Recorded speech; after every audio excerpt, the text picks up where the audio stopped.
Taigi jau esame kalbėję apie konfliktus, tai šiandien pratęsim tą temą, nes konfliktai mūsų gyvenime, manau, kiekvieno iš mūsų yra toks dalykas, konfliktas yra toks dalykas, kurio mes nemėgstam. Ir kai susiduriam su tom situacijom, kartais galvojam, kaip būtų gerai, kad to nebūtų. Bet jau esame kalbėję apie konfliktų pliusus ir minusus ir suprantame, kad pliusai yra ir minusai. Yra ir teigiama pusė, yra ir neigiama pusė.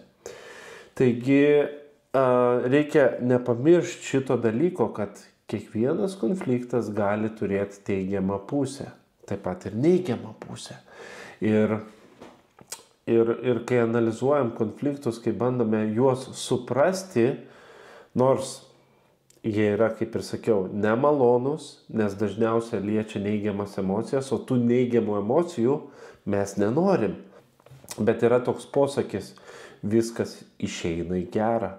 Taigi net konfliktas, kurio tu nemėgsti, kuris tau tiesiog yra kaip šuniui 5 koja, ar 7, ar 8, ar 9, kuri visiškai atrodo nereikalinga, bet šiuo atveju, kaip ir sakiau, konfliktas gali turėti teigiamą pusę. Tai šiandien manau, būtų mums verta pasikalbėti apie konfliktų priežastis.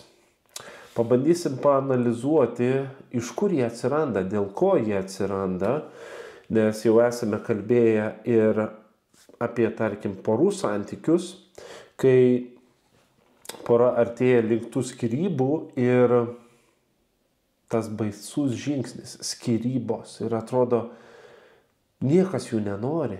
Kai eina prie altoriaus, kai eina susikibę už rankų ir sako, aš žengiu šitą žingsnį, ir netgi duoda priesaiką ir sako, visą gyvenimą, ar vargas paus, ar džiaugsmas bus, ar taip toliau.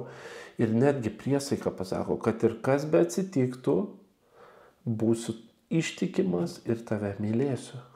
Bet susiduria žmogus su problemom ir susiduria su problemom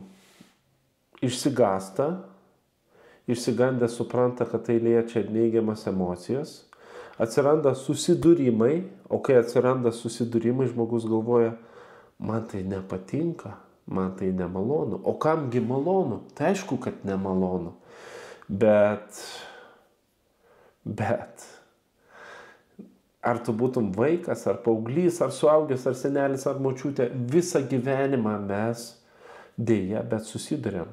Tas dėja kabutėse, nes, kaip ir sakiau, konfliktai gali turėti teigiamą pusę. Taigi, pasižiūrėsim šiandien konfliktų priežastis, į tas teigiamas, neigiamas pusės nesiplėsim, bet pabandysim pasižiūrėti, kokiosgi vis dėlto yra tos priežastis. Kodėl atsiranda konfliktai, iš kur jie atsiranda, ir pakalbėsim apie tokius dalykus, kurie didina konflikto tikimybę, taigi susipažinsim su įvairiais tokiais aspektais, kurie gali daryti įtaką konflikto atsiradimui. Taip pat pakalbėsim apie sąlygas, kurios mažina konflikto tikimybę. Pasižiūrėsim, kokie yra šaltiniai konfliktų, kokie yra konfliktų šaltiniai. Na ir jeigu spėsim, dar apžvelgsime konfliktų tikslus. Tai gerai, tai pradėsime, kaip ir sakiau, nuo sąlygų. Sąlygos, kurios didina konflikto tikimybę. Arba konfliktų tikimybę, nesvarbu. Ir mes pasižiūrėsim tos visus, man atrodo, yra netgi 8 sąlygos, tai mes dabar visas jas ir pasižiūrėsim. Jos yra tokios. Pirmas. Sąlygos, dėl kurių didėja lūkesčiai. Žmogus įsijautęs į savo kasdienybę, į savo reikalus, gali galvoti ir kažko tai siekti, kažkokių tikslų, gali turėti kažkokių norų ir jam atrodo toks jausmas, kad va, taip ir noriu, kad tai būtų kaip aš noriu. Ir kai reikalai klostosi gerai, atrodo viskas puiku, viskas šaunu, atsiranda viltis, didėja tokie kaip lūkesčiai, norai kažkokie, kai viskas gerai klostosi. O tokių situacijų, manau, daugam pasitaiko, kai atrodo gyvenimas teka savo vaga, atrodo viskas kaip ir puiku, nuostabu, sekasi karjeroje, galbūt mokslai sekasi.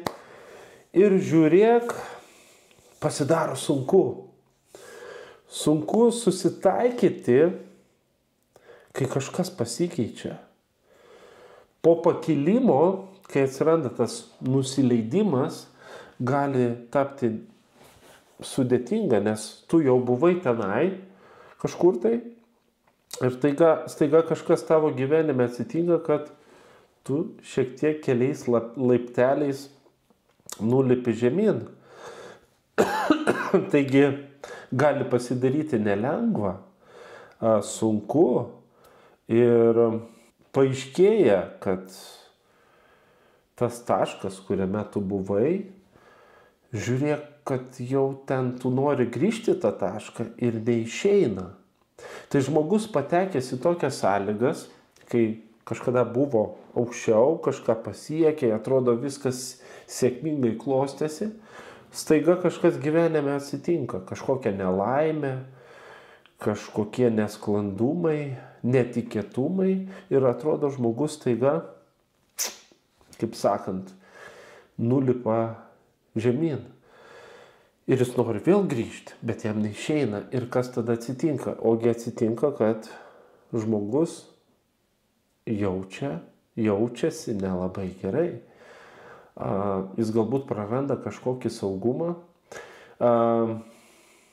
Ir tada, kai tu tokioj būsenoje esi, tai yra sąlyga, kur tu susidūręs su kito žmogaus nuomonė, vertybėm ar panašiai, tu greičiau įsijausi ir pagausi tą norą sakyti, tylėk, tu man neaiškink ar panašiai. Ir žmogus tiesiog emociškai būna tuo metu tokioj, sakyčiau, nemalonioj padėtyje ir kažkoks bet koks susidūrimas ir žiūrėk, žmogui darosi vis sunkiau susivaldyti.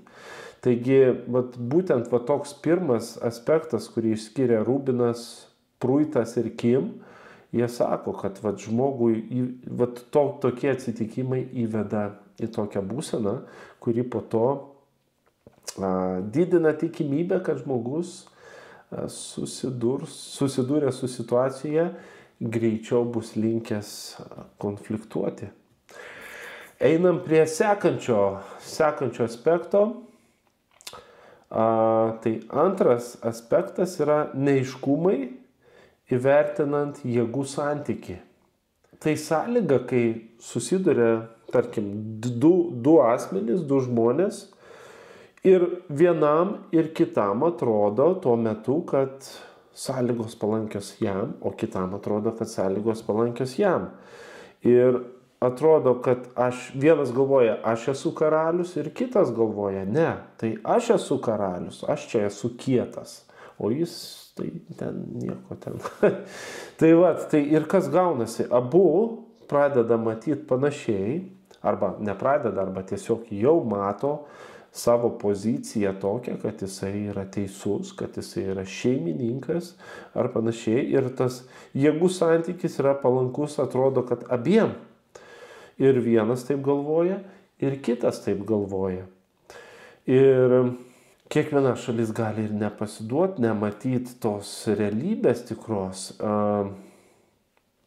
Ir kiekvienas žmogus gali jaustis pranašus ir siekti to geresnio rezultato. Ir gaunasi, žmonės gali prieiti prie konkuravimo, rungtyniavimo. Aš teisus, jis neteisus, ne, kitas galvos palauk. Ką jis čia kalba, čia aš esu teisus, jisai neteisus. Tai tas toks, kai sutampa, kad du žmonės mato, vienas ir kitas mato tą savo palankę padėtį ir galvoja, čia aš esu tokioj padėti, kad aš esu geresnis, stipresnis, protingesnis galbūt ir panašiai. Ir gaunasi tokia lygybė ir tas taip mato, ir tas taip mato, bet tai žmonės gali atvesti prie susidūrimo. O susidūrimas tai yra būtent tas konfliktas. Tai dar viena sąlyga, kuri gali žmonės privesti prie to susidūrimo, tai yra konflikto. Einam prie trečios sąlygos. Nuoskaudos. Kai žmonės pradeda save lygint ir viena iš šalių gali jausti kažkokią tai nuoskaudą, gali jaustis silpnesnis, neturėti kažkokių tai didesnių nuopelnų, kažkokių galbūt privilegijų ar panašiai. Ir žmogus susidūrė su tokia situacija, kad jisai jaučiasi nuskriaustas, jaučia nuoskaudą, jisai gali būti ir teisus, ir jisai gali ieškoti teisybės ir gali taip atsitikti, kad ta šalis jaustis prastesnė už tą kitą žmogų. Žmogus tiesiog bus tokioj būsenoj ir jausis galbūt šiek tiek menkavertiškesnis.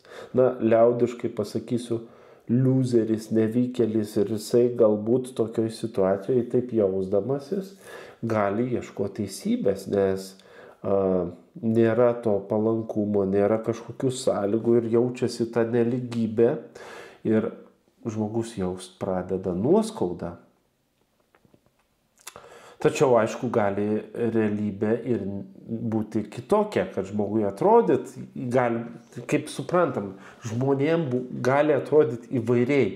Žmogus gali ir matyti iškreiptą realybę, gali matyti iliuziją ir gali jam atrodyti, kad kažkas su juo negražiai pasielgia, nesažiningai pasielgia ar panašiai. Tai gali ir tai būti, bet vis tiek ta pati nuoskauda, tą pačią nuoskaudą jisai gali jausti. Tai gali būti įvairių tokių atvejų su tom nuoskaudom, pavyzdžiui, mokykloje dėl pažymio, dėl talentų kažkokių, vienas geriau šoka, kitas geriau dainuoja ir matydamas tai, kad jam netaip sekasi, jausdamas tą menkavertiškumą, jisai gali dėl to jausti nuoskaudą ir visą tą neigiamą emociją, neigiamą tą energiją, kuri kaupiasi diena iš dienos, perkelt ant visai kartais galbūt nekalto žmogaus arba kaip tik kalto, nes situacijų būna įvairių. Taigi nuoskaudos, kurias jaučia žmonės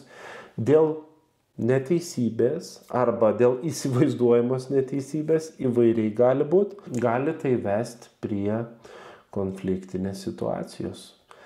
Ir žmogus bandys ieškoti teisybės, kels klausimus, tai kodėl tu čia taip elgiesi negražiai ir panašiai. Einam prie ketvirto aspekto ir tai yra statusų neapibrėžtumas. Atsiminkim, kas yra statusas grupėje. Kiekvienas žmogus, kuris yra grupėje, vadinasi socialinis vienetas. Kiti žmonės, kurie supa socialinį vienetą, vadinami socialinė aplinka. Ir kiekvienas žmogus toje grupėje turi statusą, turi savo statusą. Ir tas statusas tai yra vieta toje grupėje. Užimamos pareigos, atsakomybės gal kažkokios, ar vaidmuo kažkoks, ar panašiai. Taigi, kai grupėje yra neapibrėžti statusai, gali taip atsitikti, kad žmonės bendrauja ir kartais sakoma, tu nežinai savo vietos, ar kas čia tau darosi, sako, vaikštai kaip be vietos. Taigi, kai yra neapibrėžti statusai, žmogus gali matyti situacijas, apskritai mes dažnai situacijas matom iš savo pozicijos, nors gali matyti ir iš kitų žmonių pozicijos, bet dažnai taip atsitinka, kad žmogus mato visą tą, kas vyksta iš savo pozicijos taško. Ir jisai gali vertinti situacijas pagal savo tą poziciją, jis galbūt turi kažkokių tai pranašumų ir jisai vertins, aš, tarkim, galiu būti geras seniūnas, nes aš turiu tokius pranašumus. Tačiau tai gali tik atrodyti žmogui, kad svarbesnis yra kažkuris vienas iš tų kriterijų, kurį jis pats įsivaizduoja, bet grupiai gali atrodyti, kad kitam žmogui, nebūtinai grupiai, gali atrodyti, kad kitas kriterijus svarbus.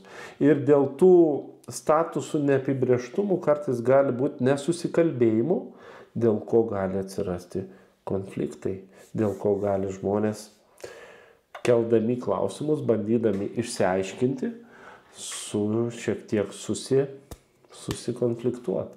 Bet vėlgi, jeigu grįžtumėm į tematiką pliusai ir minusai, tai norėčiau, kad atsimintumėt labai svarbią detalę, kad, tarkim, šitoje vietoje, kai žmonės kelia klausimus, bando aiškintis, kas čia vyksta, kodėl tai vyksta, juk tai yra geras dalykas, nors gali būti nemalonus, nes tai yra konfliktas. O kaip kitaip išsiaiškinti be to susidūrimo? Kaip išsiaiškinti be konflikto, jeigu yra neišspręstų problemų, neišspręstų dalykų, kuriuos reikia apibrėžti, galbūt sutarti dėl tam tikrų taisyklių ar panašiai. Kaip tai padaryti, jeigu nebus keliamas klausimas? Aišku, kažkam gali tai nepatikti, kažką žeisti, kažkas matys iš savo pozicijos, kad jis teisus ir čia kažkas kitas nesąmonę šneka ar panašiai. Taigi, tai dar vienas toks aspektas, kai yra neapibrėžti dalykai, statusai ar kažkokie kiti netgi aspektai, sakyčiau, dažnai tai gali privesti prie konflikto, bet tai yra gerai, nes žmonės taip išsigrynina ir jie gali prieiti prie tam tikrų svarbių detalių, svarbių klausimų, kurios iškėlė, paskui sutars ir prieis prie atsakymo ir paskui jau bus aišku, kas ir kaip turi būti. Nes prieis sutarimą. Penktas aspektas – socialinės normos. Kai nėra sutarimo dėl tam tikrų, arba nebūtinai nėra sutarimo, gali būti šioks toks sutarimas, bet tas sutarimas toks gali būti klybantis, susilpnėjęs, kai žmonės visuomenėje ar kažkokiose grupėse reaguoja į kažkokias taisyklės, kurios galbūt nepatinka, kažkas jas pripažįsta, jos galbūt gali būti ilgai galiojančios, bet kažkas kelia klausimus, ar jos teisingos ir gali visą tai susilpnėti. Ir kai susilpnėja tos normos kažkokios, kurios galbūt ilgą laiką buvo jau priimtos, kažkas jau priprato prie to, kažkam jau tai buvo patogu. Ir kai tos socialinės normos, taisyklės, galbūt kažkokie sutarimai yra sušlubavę, gali atsirasti konfliktinių situacijų, nes vienas sakys, čia taip buvo gerai, kaip buvo, kitas sakys, palauk, aš nežinau, kaip buvo. Man atrodo, galim kelt klausimą, kad kažkas čia ne taip. Ir tas klausimas, kad gal reikia kažką čia keisti, kažką tobulinti, gali kažkam nepatikti. Nes aš esu Sokrato oloj, Platono oloj ir man ten patogu, aš nieko nenoriu keisti. Ir tai bus susidūrimas, kai žmonės kiti sakys, palauk, ko tu čia sėdi, davai kažką darom, bet kažkam gali nepatikti.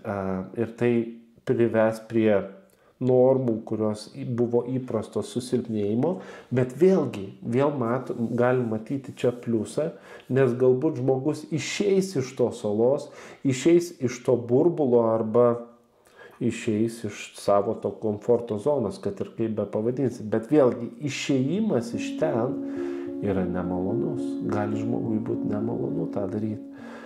Ir va tas normų susilpnėjimas gali privesti prie to ir tai bus galbūt naudinga. Vėlgi, kiekvienas atvejis kitoks. Einam prie sekančio aspekto.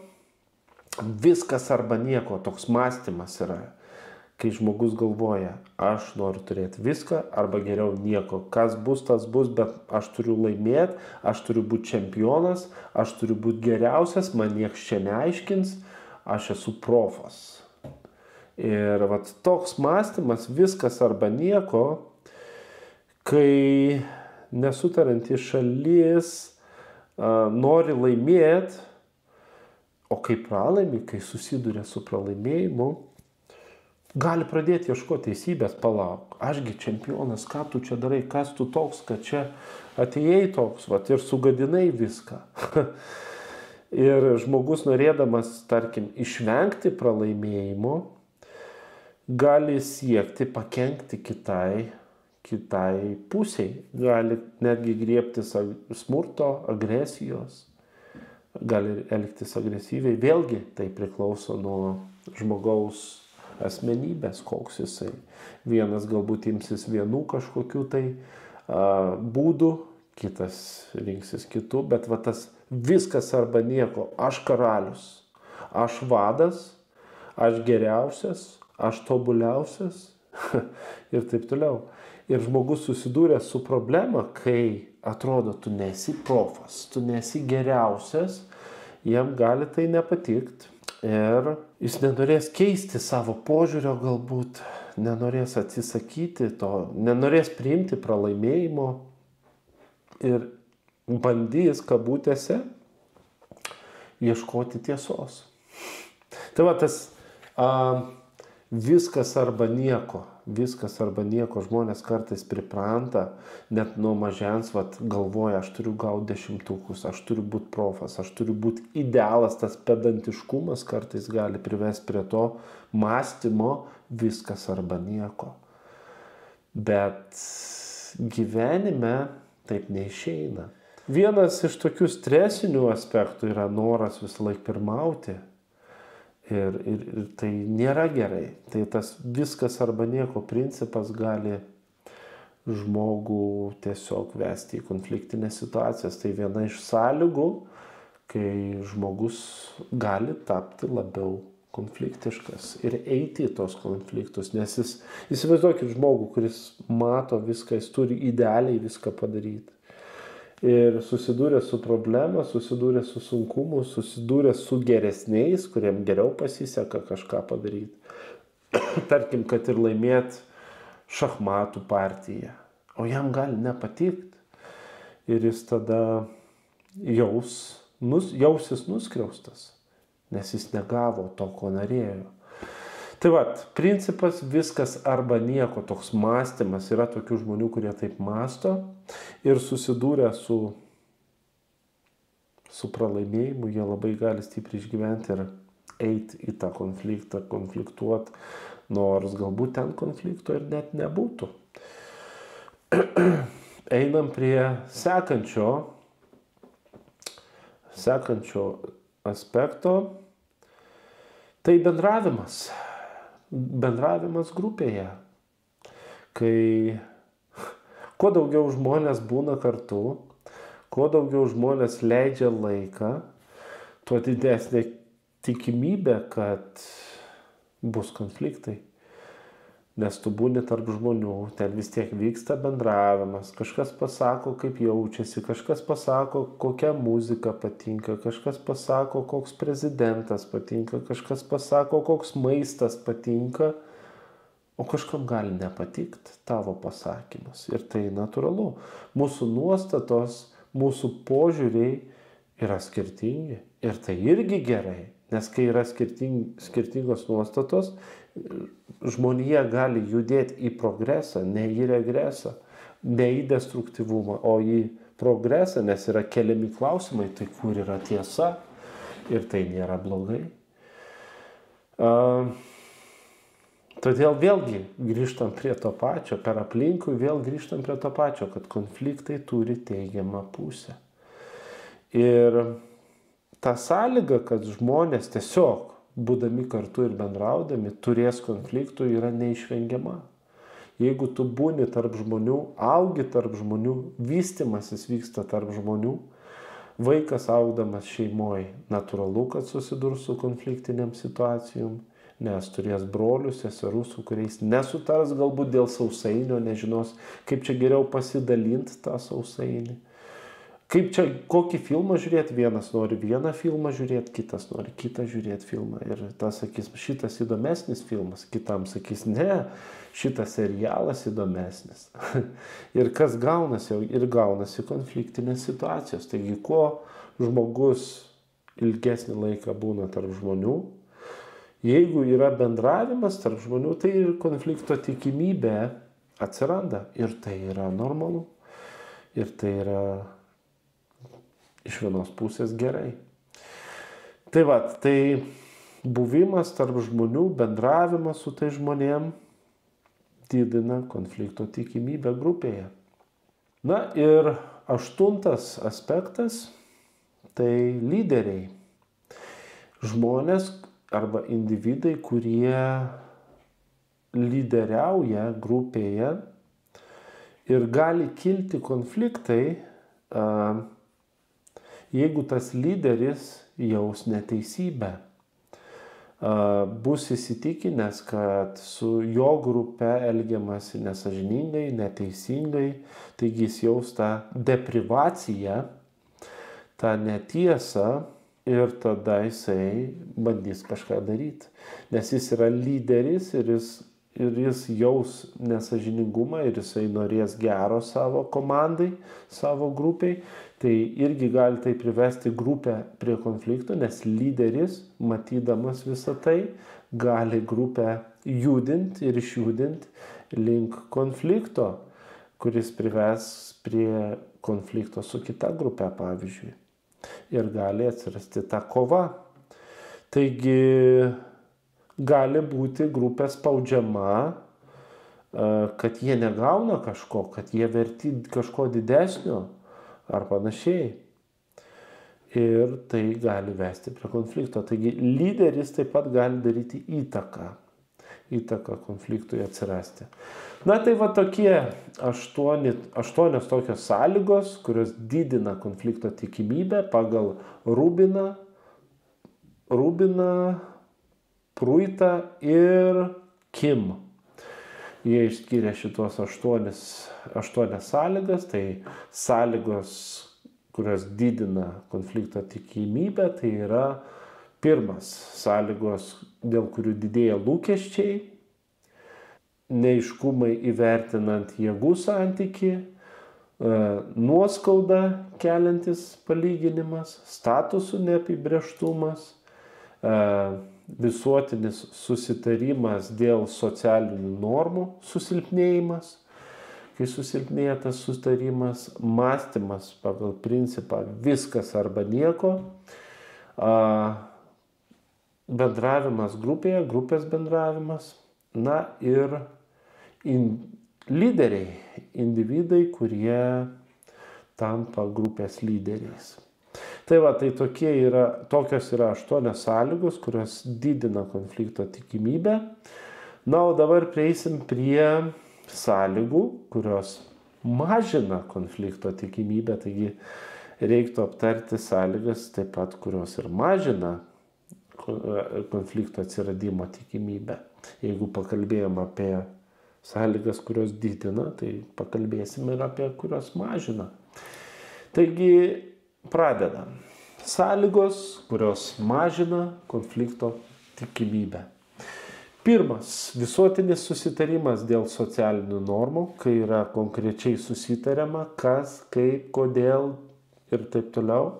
Taigi, jeigu visuomenė, grupė sutarė, mes dirbam taip ir taip, mes gyvenam taip ir taip, yra taisyklės, yra normos, pagal jas ir gyvenam. Bet šita sąlyga galioja tada, kai visi sutarė. Dažnai tenka girdėti mokyklose, kad yra toks patarimas, kad kai pradedi dirbti su grupe, nusistatykit taisyklės ir kad visi sutartų dėl tų taisyklių. Jeigu visi mato tas taisyklės teisingas, visi sutarė, ne? Bet aišku, gali atsirasti žmogus, kuris sakys, palauk. Bet čia yra vienas klaustukas, aš nemanau, aš nelabai pritariu šitai taisyklė. Ir jeigu taip atsitiktų, jau šitos sąlygos ir nebūtų, nes kažkas matytų minusą kažkokios taisyklės ir iš vienos pusės.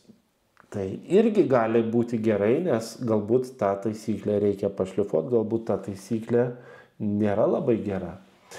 Tai jeigu grupė, jeigu visuomenė sutarė dėl normų, dėl socialinių normų, tada viskas puiku. Tai bus sąlyga, kuri mažins konfliktų tikimybę. Antra sąlyga – informacijos apie kitos pusės pasiekimus trūkumas.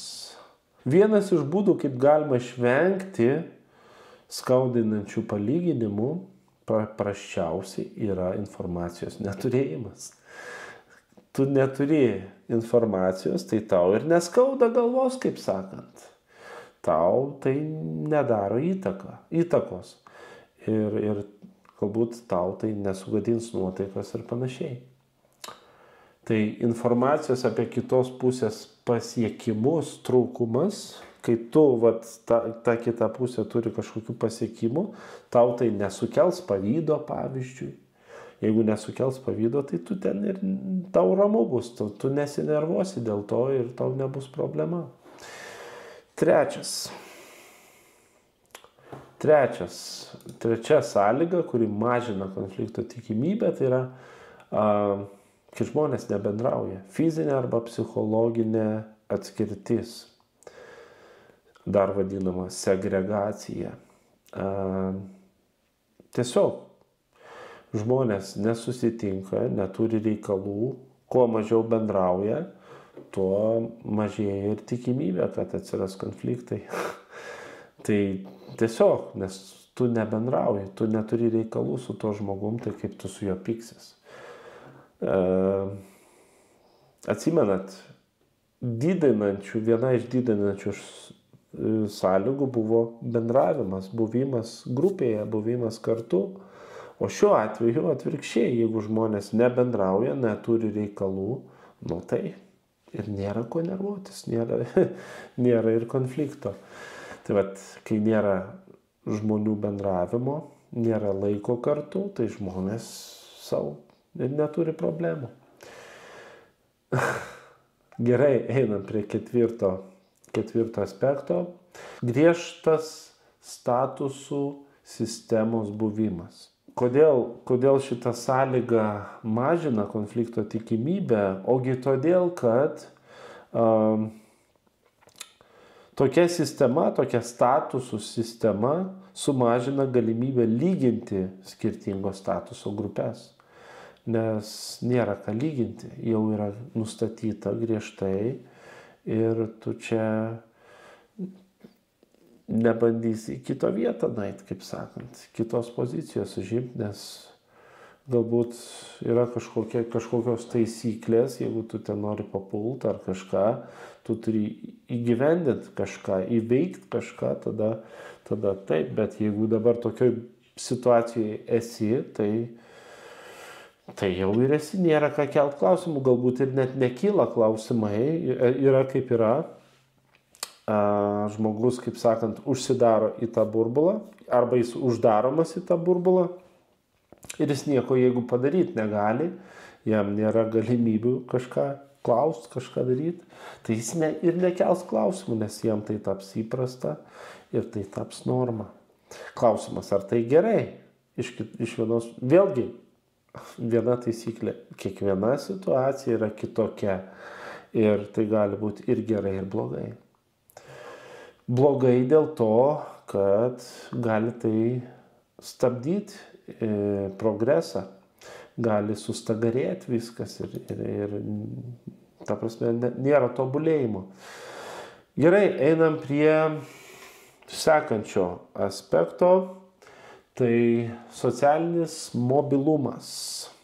Šita socialinio mobilumo idėja ir jos esmė yra ta, jog kiekvienas asmuo, kuris turi gebėjimų, gali tobulėti, gali įgauti naujų kompetencijų, tobulinti savo gabumus ir taip pakelti savo padėtį. Taigi supratimas, kad kažkokį tai tavo statusą gali nulemti tavo sugebėjimai, tai, ką tu sugebi, tai, kad tau reikia dar patobulėti, tai gali mažinti konfliktinės situacijas. Nes tu nelyginsi save su kitais, nes tu matysi savo gebėjimus, tavo dėmesys bus nukreiptas į save ir tu suprasi, aha, aš dar negaliu to padaryti, man dar reikia čia pasimokyti ir čia patobulėti. Ir va toks matymas ir supratimas, kad aš galiu keistis, aš galiu tobulėti, žmogus net gali suprasti, kad čia nėra ko konfliktuoti, aš tiesiog suprantu, kad dar nepasiekiau tokio lygio, kaip kitas pasiekė ir man nėra ko su juo lygintis, nes aš dar esu šitam lygiai, aš negaliu lyginti savęs, nes aš esu kitam lygiai. Ir va tas toks supratimas ir supratimas, kad aš galiu lipti aukštyn, žmogui, kaip ir sakant, nesuteikia to noro varžytis kažkokio ar panašiai. Ir dėl to nekyla konfliktai. Tai va tokia idėja maždaug. Esamų arba potencialių lyderių pašalinimas. Esamų arba potencialių lyderių pašalinimas iš grupės. Tai gali irgi sumažinti konflikto tikimybę. Kodėl? Taigi pasižiūrėkime. Kad grupės veikla būtų sėkminga, dažnai reikalingas vadovavimas, kuris nors grupės narys arba pogrupis kažkoks turi išreikšti visos grupės norus, pageidavimus ar panašiai, tom, ko domisi grupė ir burti tą grupę, kad kažką daryti. Bet jeigu lyderio nebus, kuris suburtų grupę, kažką darytų, keltų klausimus, jeigu lyderio nebus, tai ir problemų nebus. Jeigu neatsiras nei vieno žmogaus, kuris sakys, kaip čia yra, kodėl čia taip yra, palauk, ar čia gerai yra taip, kaip yra. Pakalbam apie tai, padiskutuojam. Tai jeigu tokio žmogaus nebus, kuris iškeltų klausimus, pamatytų galbūt kažkokią neteisybę, jeigu tokio žmogaus nėra, tai ir konfliktų tikimybė sumažėja. Na ir paskutinis yra pagalbos slopinančios konfliktą veikimas iš šalies. Kai žinome, kad yra žmogus arba yra žmonės arba yra žmonių grupė, kuri gali mums bet kada padėti, mus palaikyti ir tai bus ištiesta pagalbos ranka, tada žmonės labiau pradeda pasitikėti savim, atsiranda lūkesčiai ir jei tikime, kad sulauksime tos pagalbos iš šalies, tada mažiau stresuojame. O kai mažiau stresuojame, tai mažiau ir puolame ginčytis, nes ateis žmogus, kuris mums padės, tai ką čia, tiek to, palauksiu pagalbos. Ir kai sakoma, vienas lauke ne karys ir šiuo atveju tu netaip giliai įmišili, nesupranti, kad tau gali kažkas padėti iš šalies. O jeigu tu taip mastai, tu jautiesi ramiau ir jautiesi saugesnis ir tu netaip labai karštai viską reaguoji. O kai šalčiau reaguoji viską, mažesnė konflikto tikimybė. Tai tokie 8 konfliktą mažinantis aspektai arba konfliktą mažinančios sąlygos. Tikiuosi visus įvardinau, jeigu ne, dabar pabandysiu dar kartą visus trumpai įvardinti. Tai pirmas, visuotinis sutarimas dėl socialinių normų, informacijos apie kitos pusės pasiekimus trūkumas, fizinė arba psichologinė atskirtis, griežtos statusų sistemos buvimas, socialinis mobilumas, fizinės ir socialinės kliūtis, trukdančios bendrauti, esamų arba potencialių lyderių pašalinimas ir pagalbos slopinančios konfliktą veikimas iš šalies. Svarbu, labai svarbu vieną dalyką atsiminti, kad dabar mes apžvelgiam konfliktus didinančias sąlygas ir konfliktus mažinančias sąlygas. Todėl šitoj vietoj yra be galo svarbu toks aspektas, kadangi konfliktai atlieka ir teigiamą pusę, konfliktai turi tos pliusus, apie kuriuos mes esame kalbėję anksčiau, todėl nereikia vengti tų konfliktų. Nors tu žinai konfliktus mažinančias sąlygas, kartais, jeigu tu stengsies mažinti tikimybę konfliktui atsirasti, galbūt tu neišspręsi problemos. Tu nuslopinsi konfliktą ir tai gali reikšti, kad prarasi konfliktų teigiamas savybės, tokias kaip problemos išsprendimas, vienybės atsiradimas, santykių stiprėjimas ir taip toliau, ir taip toliau. Taigi, mielas bičiuli, nepamiršk, kad konfliktas turi teigiamų pusių.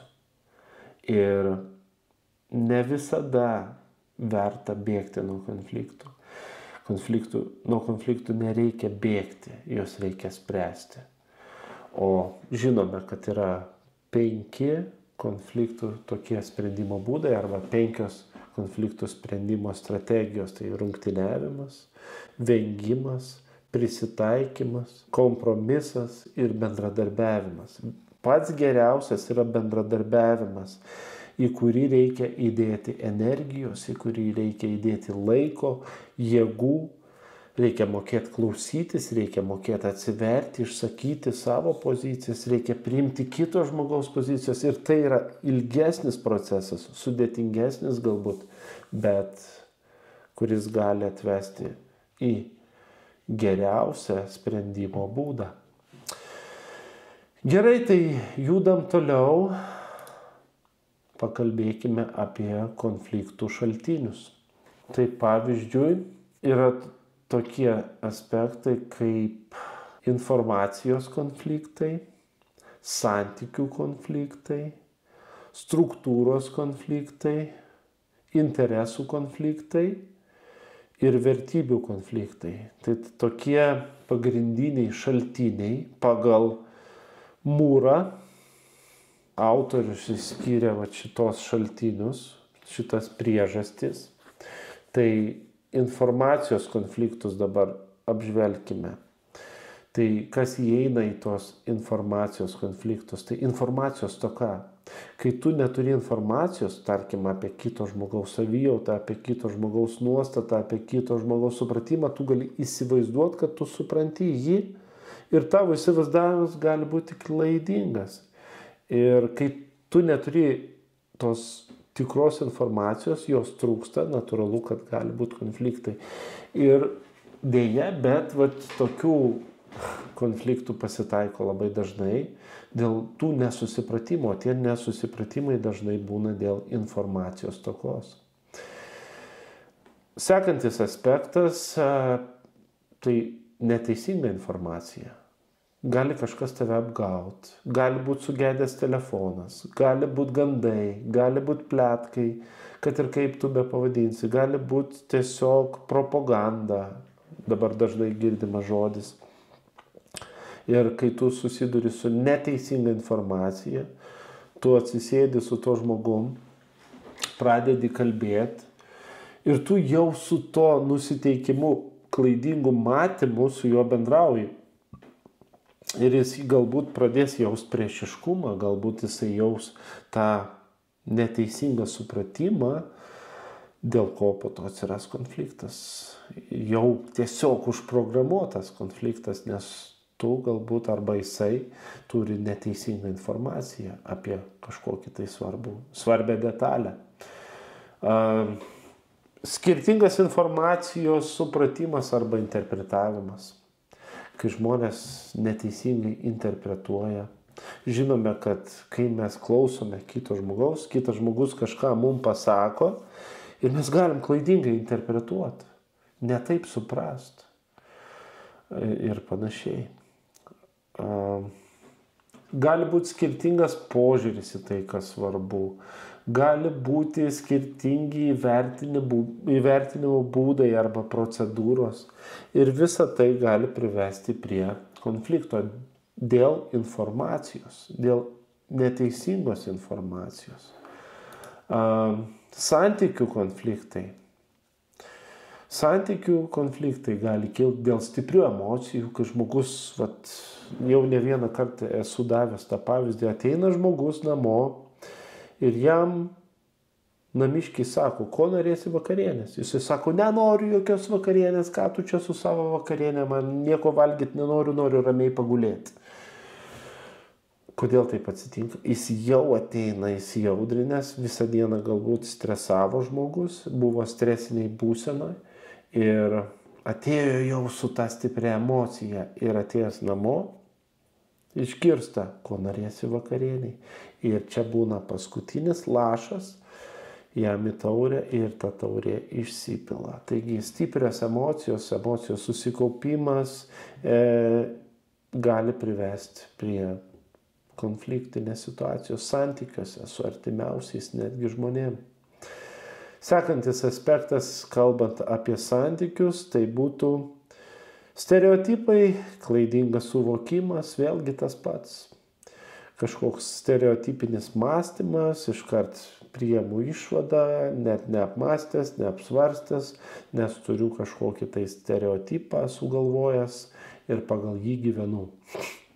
Tai sekantis netinkamas bendravimas arba bendravimo trūkumas, ypatingai santykiuose, jeigu tai kalbėtumėm apie porą, kai jie netinkamai bendrauja, jie turi spręsti konfliktą, bet jie tarkim bėga nuo konflikto ir kas atsitinka, tada problema didėja ir konfliktinių situacijų daugėja ir paskui vienas ir kitas nesupranta, dėl ko jie čia pykstasi, bet emocija išlieka ir dėl tos emocijos vėl viskas ratas apsiverčia ir žmonės toliau gali konfliktuoti, nesutarti ir taip toliau, o tai žmonėm nepatinka ir jie gali galvoti, tai iš vis nekalbėsiu šitom temom ir nutrauks tas svarbias temas ir apie tai nekalbės tiesiog. Gali tada pritrūkti bendravimo, kuris yra be galo svarbus problemomis spręsti, o žmonės nebendrauja apie tai, galbūt pradeda mažiau netgi matytis, nes nemalonu tampa būti kartu ir panašiai. Na ir pasikartojantis negatyvus elgesys. Santykiuose, jeigu kartojasi negatyvus elgesys, natūralu, kad žmogus kažko nekeičia, charakterio nešlifuoja, tas pats per tą patį ir tai laiko žmonės tame pačiame lygyje ir jie vis susiduria su tais susidūrimais. Tai tokie santykių konfliktai dažnai atsiranda dėl tų stiprių emocijų, klaidingo suvokimo, stereotipų, klaidingo bendravimo arba išvis, kai žmonės nebendrauja, kai trūksta bendravimo arba kartojasi neigiamas elgesys ar panašiai. Struktūros konfliktai, destruktyvus elgesys, nelygi kontrolė, nesąžiningumas, netolygus pasiskirstimas išteklių, pavyzdžiui, nepolygiai, nelygi galia, nelygi valdžia, toks nesąžiningumas, geografiniai kažkokie aspektai, fiziniai aspektai, aplinkos aspektai, kurie trukdo bendradarbiauti. Pavyzdžiui, žmonės toliai viens nuo kito bendrauja ar panašiai.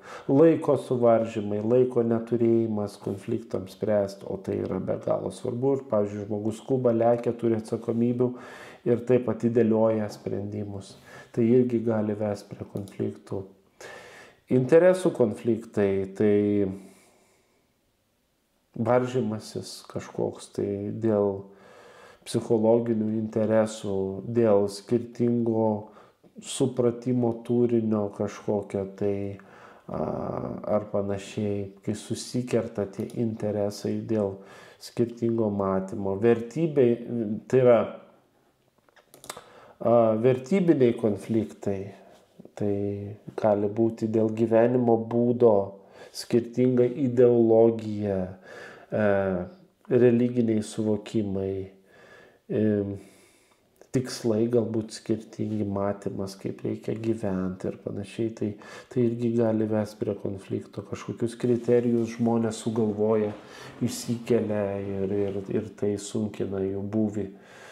Tai tokie pagrindiniai aspektai.